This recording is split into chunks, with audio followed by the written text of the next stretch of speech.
niyang Si nasa Kahictor. listahan mo.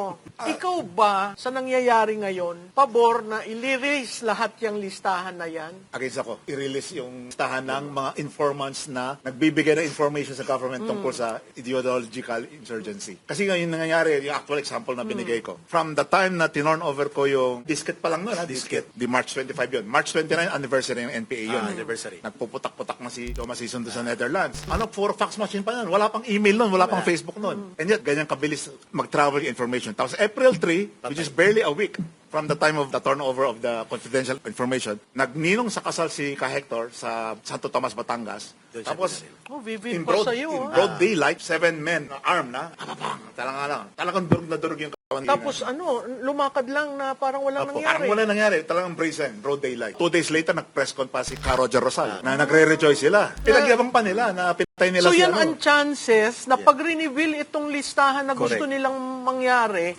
baka mabaril, mapatay, and they will claim. And magyayabang pa sila na patay nila. Yaan ba ay lalong lalakas ang puwersa ng NPA Yes. sa atin pag yung sinapiatos? Kasi sinasabi nila, mandali lang yan, 11 days na gastos, binulsa ang pera, etc. Hindi naman daw talaga napunta sa, dahil hindi ma-reveal yung mga nom de guerre or alias na ginagamit. Pag sinabi mong sino si Mary Grace Piatos, ang tanong na yun, sino ang susunod namin patayin? Yun ang equivalent.